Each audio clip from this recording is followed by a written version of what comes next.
tidak ada kemiliteran sama sekali. Tetapi faktanya pada saat Lautrec sendiri mengatakan karyanya terinspirasi dari musik keraton Jawa, adalah sesuatu yang bisa kita anggap sebagai aspek pengaruh lintas budaya. Meminjam, mencuri dan mentransformasi materi budaya musik Indonesia muncul di 1960-an. Pada saat itu sumber musik sedang bertransformasi secara populer. Misalnya contoh lagu-lagu nasional, lagu-lagu populer di Jawa dan lagu-lagu patriotik itu ditransformasi ke dalam bentuk tabung-tabung kemudian.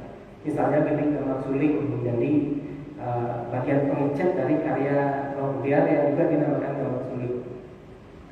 Juga Fajar Menyingsing itu adalah contoh dari lagu khas patriotik yang diadopsi menjadi gubahan generasi baru. Nah, untuk perkembangan yang pengaruh lintas budaya yang terjadi setelah itu adalah penciptaan lagu Pampuna Warsa oleh Bapak Iwayan Kakter. Jika dalam karya ini beliau menggunakan siklus dari ketukan 5 ketukan yang tidak lazim waktu itu dan memasukkan bagian pengecat setelah bagian pembukaan sehingga mengabaikan bentuk tradisionalnya. Nah, Brother tampaknya juga mempertimbangkan konsep struktural triangle yang sebagai dasar penyusunan karya-karya barunya. Tetapi manipulasi struktur dan integrasi siklus metrik yang tidak beraturan merupakan bagian dari pengembangan inventif dari Bapak Brother untuk kreasi baru.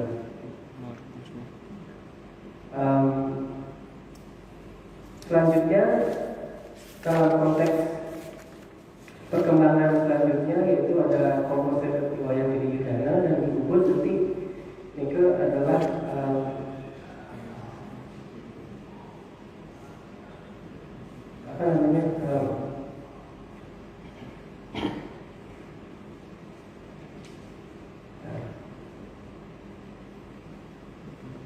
pengaruh yang sudah barang tentu pengaruh dari budaya luar ini tidak bisa lepas dari peran Ibu untuk mempromosikan kesenian Bali lewat diplomasi yang dilakukan para pemimpin Ibu.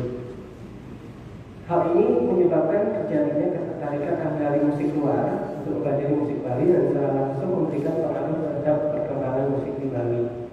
Dalam perkembangan komposisi yang memanfaatkan konsep budaya musik lain selalu menjadi menonjol.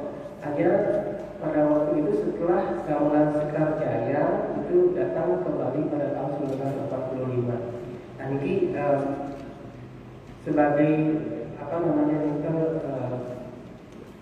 waktu itu Sekar Jaya kayaknya itu untuk tampil di Pesta Kesenian Bali dan menampilkan salah satu terutama karya waktu itu ada karyanya Kit Harry yang mengkolaborasikan gamelan dan Boricak waktu itu yang memukau Gubernur Bali waktu itu Bagus Nanda dan juga penonton PKB waktu itu. Jadi yang mau skip aja dulu ini.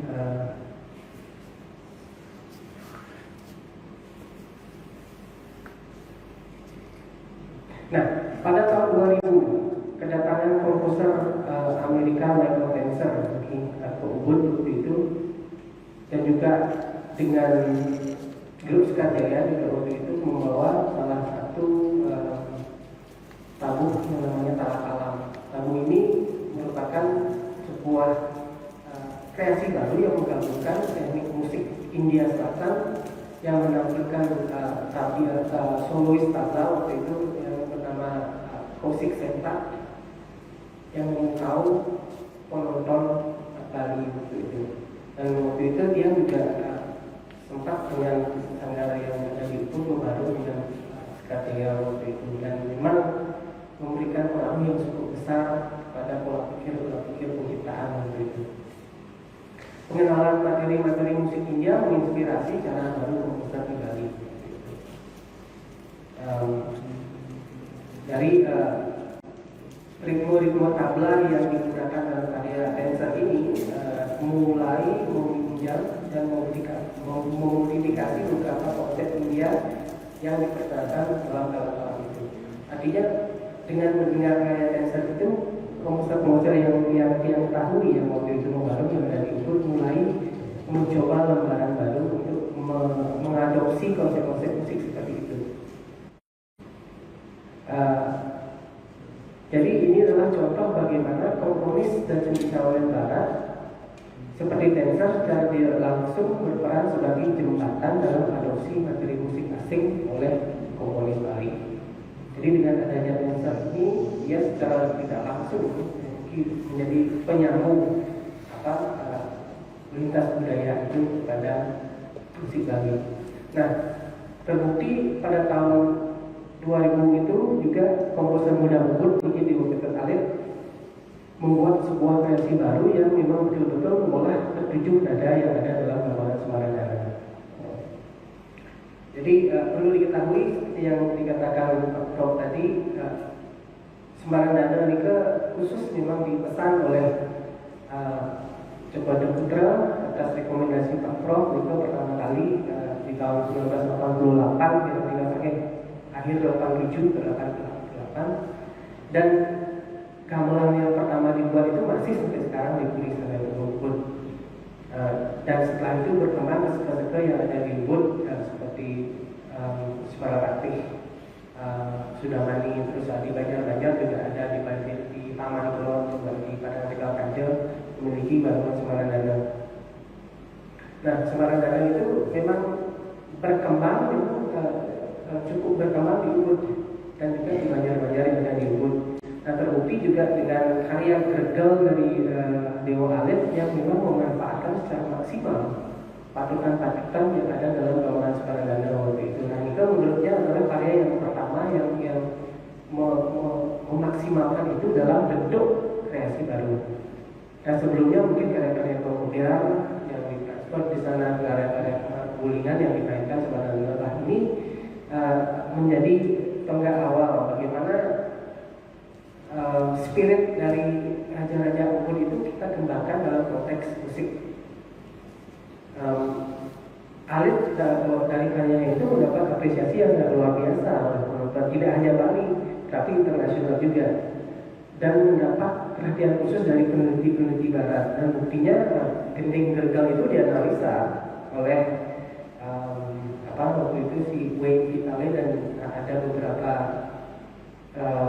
penulis-penulis etnomusikolog dari Amerika yang memang khusus ingin mengetahui apa sih yang dilakukan oleh Dewa Alit dalam Gregelnya itu. Jadi boleh dikatakan bahwa Ubud menjadi salah satu pusat perkembangan Semaradana dari tahun 2000 itu. Sejak pertama kali gamelan tersebut dibawa ke Ubud oleh Bapak Coba Putra dan Pak Ketua tadi. Kedatangan kembali grup Sekar Jaya pada tahun 2000 itu membuat kesempatan seniman-seniman Ubud untuk berinteraksi dengan seniman-seniman luar juga makin terbuka dan makin intim, istilahnya makin dekat. Nah, hasilnya ada beberapa seniman-seniman Ubud yang setelah itu memang diundang untuk menjadi artis residen di Amerika dan juga di Eropa. Jadi contohnya misalnya yang di Lokate, saya sendiri juga, dan juga ada sekarang itu ada anak Agung Krishna Suteja yang merupakan cucu langsung dari Coba Agung Masyarakat yang sekarang mengajarkan gamelan dan menyebarkan gamelan di Eropa. Jadi berkat pertukaran kedatangan ini, kemungkinan silang budaya itu terjadi.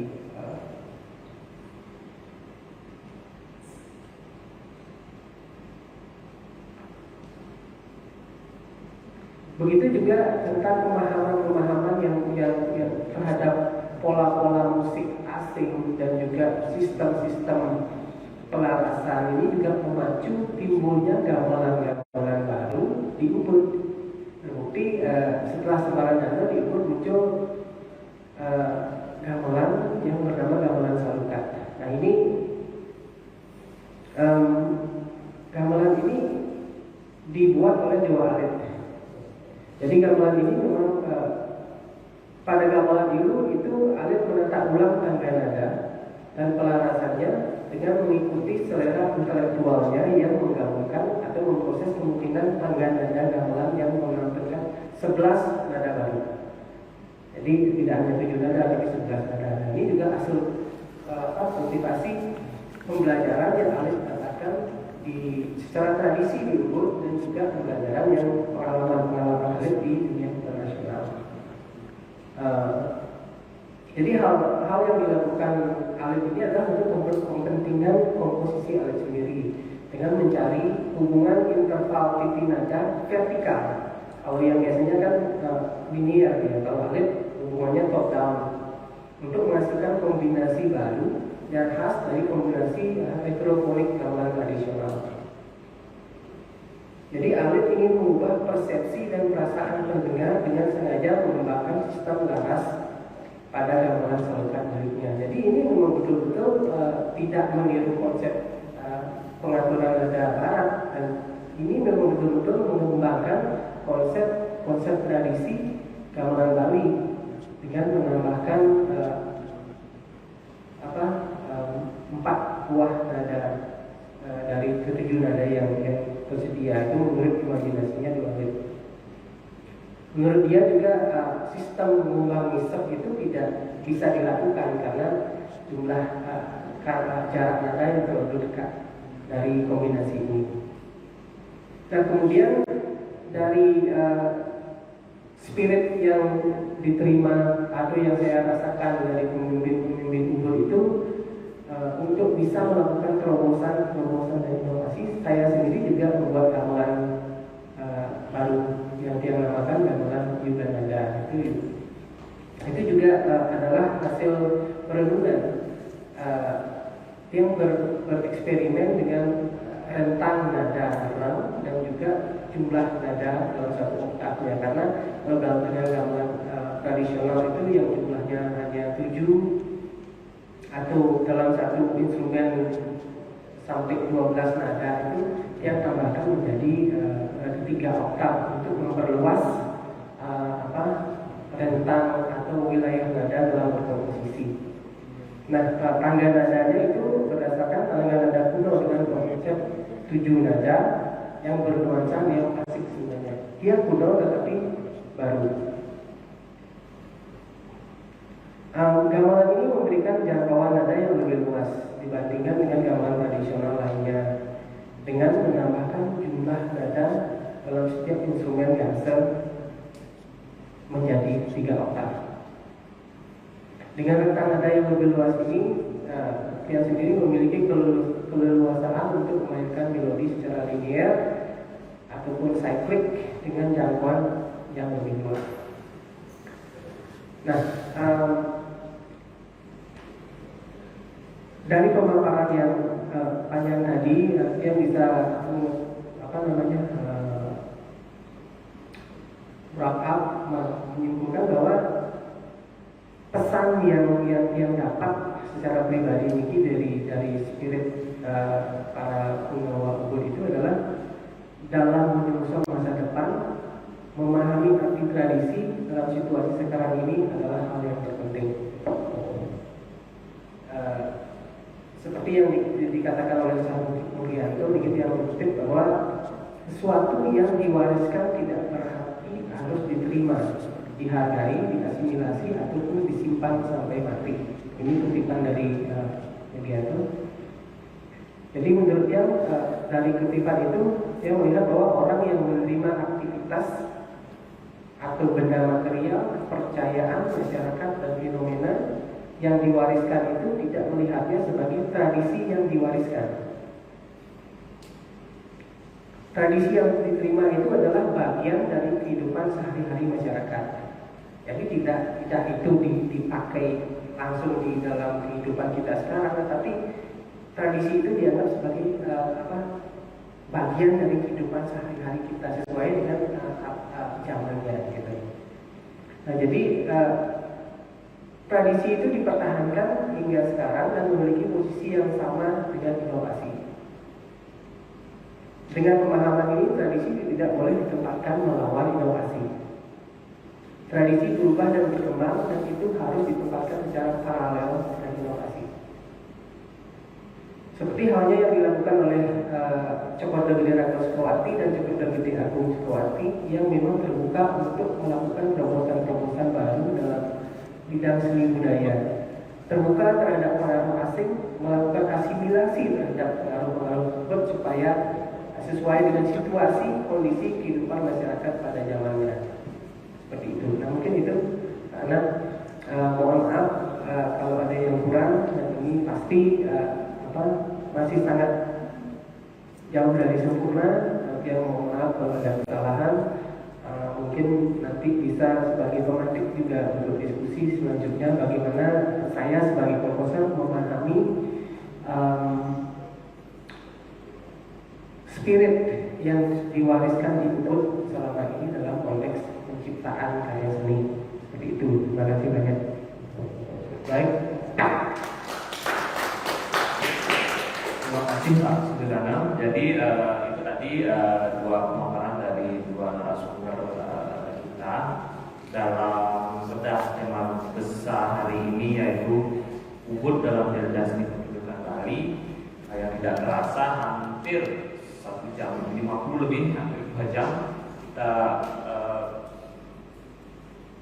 narasumber memaparkan buah pikirannya mengenai tema besar itu. Dan boleh saya catat sebelumnya, sebelum saya lempar kepada rekan audien yang ada di sini dan yang mengikuti secara online, bahwa jelajah Ubud dalam seni pertunjukan itu bisa dilihat dari dua dimensi yang saling berkaitan paralel. Memulai dari bagaimana Prof. Rai bahwa pertunjukan seni pertunjukan di Ubud itu awal-awalnya di-framing dalam bentuk spiritual atas kedatangan Mahyudi Markandeya dan membangun peradaban, kemudian dilanjutkan sebagai legitimasi dari Ubud selaku pengayom masyarakat khususnya seni dan budaya, dan terakhir adalah ketika era keterbukaan seperti apa yang disampaikan oleh Pak Sudirana tadi, para peneliti di Ubud begitu terbuka, membangun komunikasi dan interaksi, sehingga kemudian memunculkan bentuk-bentuk seni pertunjukan yang mungkin bisa lebih berkembang dari kesenian yang berhubungan dengan konteks ritual. Dan tadi banyak disinggung dan sangat menarik oleh Pak Sudirana adalah bagaimana sebenarnya ketika awalnya ide Raja Betara berani membuka diri dengan pengaruh asing dan memfilternya, sehingga apa yang kita warisi di seniman Ubud sekarang yang mungkin bagi yang sangat yakin bahwa kita memiliki sikap yang adaptif, yang terbuka, itu karena memang ada fondasi tadi. Jadi kembali mereview dari Pak sampaikan oleh Prof. Rai adalah ini fondasi pentingnya, adalah fondasi keterbukaan ini yang kemudian menjadi intisari dari pemaparan Pak Sudi tadi adalah bagaimana pentingnya sebuah keterbukaan, interaksi, komunikasi yang kemudian membawa pertunjukan Ubud itu menjelajah dari waktu ke waktu. Walaupun hari ini Prof. Rai sempat mengatakan kita agak terhenti sejenak oleh COVID, tapi semangat adaptif dan interaksi seni virtual apapun itu, dan mungkin hari ini kita masih bisa bertukar pikiran. Ini adalah bagian dari semangat keterbukaan dengan apapun, dengan media digital dan segala macam, untuk masih mengembangkan koridor jelajah seni pertunjukan Bali. Tidak bisa kita pentas, kita diskusikan hari ini. Itu bagian dari kita intinya untuk menjelajah. Baik, itu dulu dari saya, merangkum dari apa yang disampaikan oleh dua narasumber kita yang luar biasa ini. Mungkin bisa sekarang waktunya adalah saat yang melempar ke audiens untuk mungkin satu Pak yang kemudian ada lagi, oke, Ibu Dayu. Nah, sebelum saya melempar ke audiens di online apakah ada dua Oke, nanti setelah dua penanya yang di tempat di lokasi, nanti akan saya lempar untuk dua yang ada di online. Mungkin bisa dibantu yang di online karena kebetulan alat komunikasi yang lowbat. Dan untuk waktu untuk Pak Jen dan untuk lain apa? Ya, saya ingin tahu kalau bisa bagaimana dampak itu dari ekspansi Ubud akhir abad 19 ketika menguasai sebagian cukup besar dari Gianyar, dan terutama sejauh mana ada pengaruh dari pengungsi-pengungsi dari Mengwi yang datang ke Bali. Apakah ada dampak di dalam konstitusi dari grup dari tarian dan sebagainya gitu? Sejauh mana dampak dalam bidang karawitan? Baik, terima kasih Ibu dari Pak Jen. Kemudian Ibu Dayu. Ibu. Terima kasih untuk waktunya. Saya mengapresiasi dulu kepada kedua pembicara yang terhormat Profesor Rai dan Pak Dr. Sudirana yang sama-sama juga ikut di isi Denpasar. Saya mungkin memperkenalkan diri, saya dari Jimber, juga dari isi Denpasar, dan sekaligus juga seniman yang juga berasal dari tetangga Ubud, itu daerah Kejeng. Ya, saya senang sekali bahwa tadi sudah singgung di masa COVID ini masih kita tetap hidup, tetap melakukan aktivitas yang berkaitan dengan seni. Apa yang disampaikan tadi dalam tema terkait di masa lalu Ubud dan dengan ritual sampai dengan kolaborasi baik tari maupun karawitan yang disampaikan oleh Sudirana itu merupakan satu kewajiban kita tetap mempertahankan bagaimana seni yang diwariskan oleh para leluhur. Namun ada hal yang saya ingin menanyakan Bapak tadi, itu disampaikan bahwa mulai awal Ubud mulai dengan upacara keagamaan yang serentak itu ada penyampaian tari sakral yang hilang ketika dipentaskan saat upacara satu itu. Nah, dengan bukti fisik goa itu ada. Apakah masih mungkin saya belum mendengar apa memang telat saya datang apa sudah disampaikan tadi barangkali apakah masih itu dilaksanakan atau ada tarian yang duplikat disampaikan. Ini perlu disampaikan bahwa tarian itu tidak boleh hilang begitu saja barangkali. Apakah itu ada sanksinya? Mungkin itu perlu diketahui begitu Pak. Mungkin dalam tulisannya perlu dilengkapi barangkali.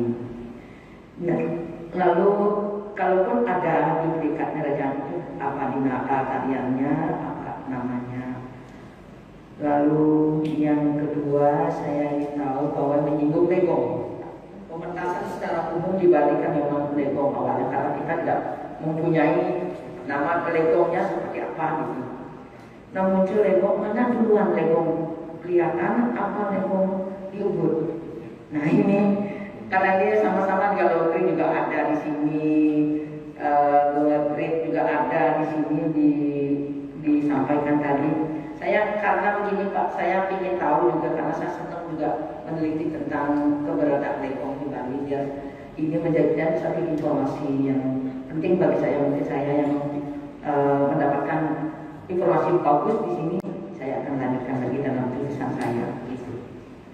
Nah, tadi dilanjutkan dengan legong.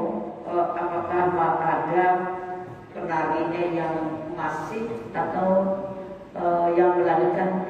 Itu perlu yang ketahui juga karena ini terus terang saja kalau itu perempuan ini angkat peranan perempuan itu penting dalam melestarikan kebudayaan Bali di Ubud ini gitu. Yang ketiga mungkin ini ada satu masukan lagi Pak.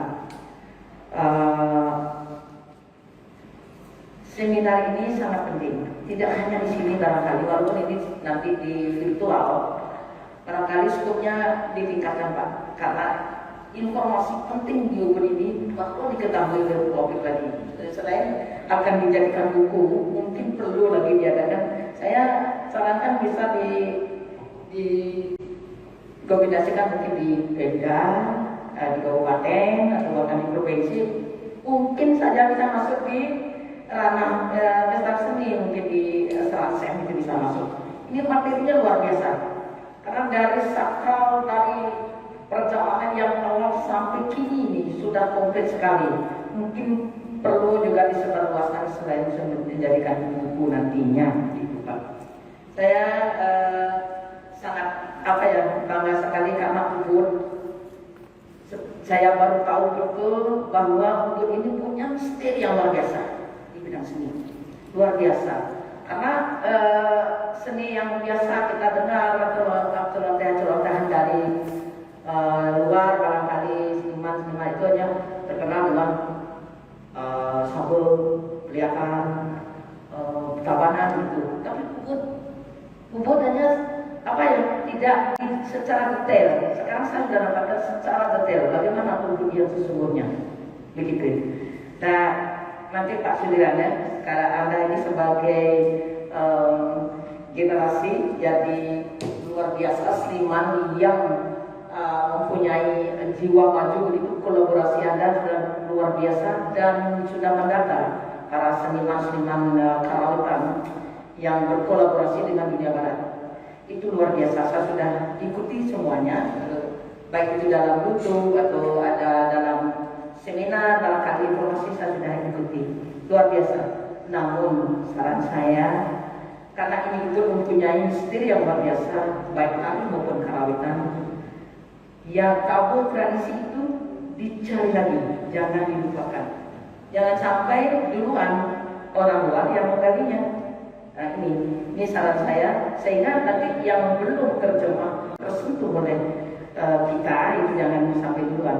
Kita cari dulu. Nah ini juga menjadi satu inspirasi dari seniman-seniman yang akan mengikuti bahkan sebagai referensi nantinya.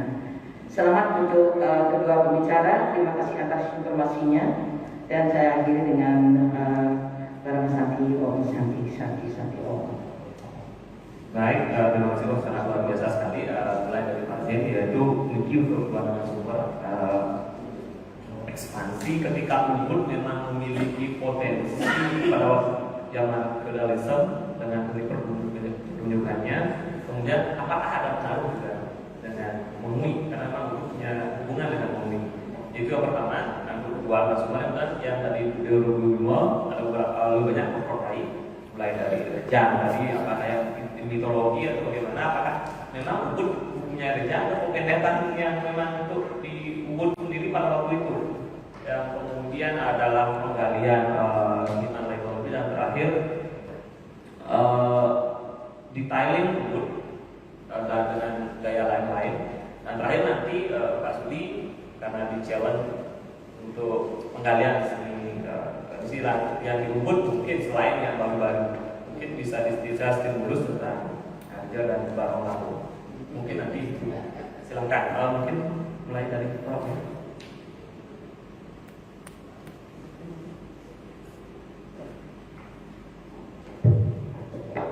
Terima kasih rekan saya Pak. Pertanyaan yang sangat bagus dan sangat mendasar. Di mana-mana ekspansi itu orang melihat secara militer dan lain sebagainya ya. Tapi apa dampak itu karena yang paling mendasar saya senang dari Jackson. Yang saya lihat dari pengalaman yang ada, menurut cerita orang tua itu, namun dari dulu di Ubud itu dalam tanda kutip ini suka bersaing secara positif, baik secara internal maupun eksternal. Contoh, misalnya internalnya antar Banjar saja bersaing dalam artian positif. Misalnya kalau di Banjar Raja punya ini, Banjar Kota punya ini, harus berbeda. Nah sehingga kebanggaannya nanti adalah ketika tampil bersama. Bahayanya adalah ketika kalau politik masa berpindah. Tapi kalau dari sisi seni saya lihat ini daya saing memang sudah ditanamkan dari dulu. Tergantung kita yang mampu.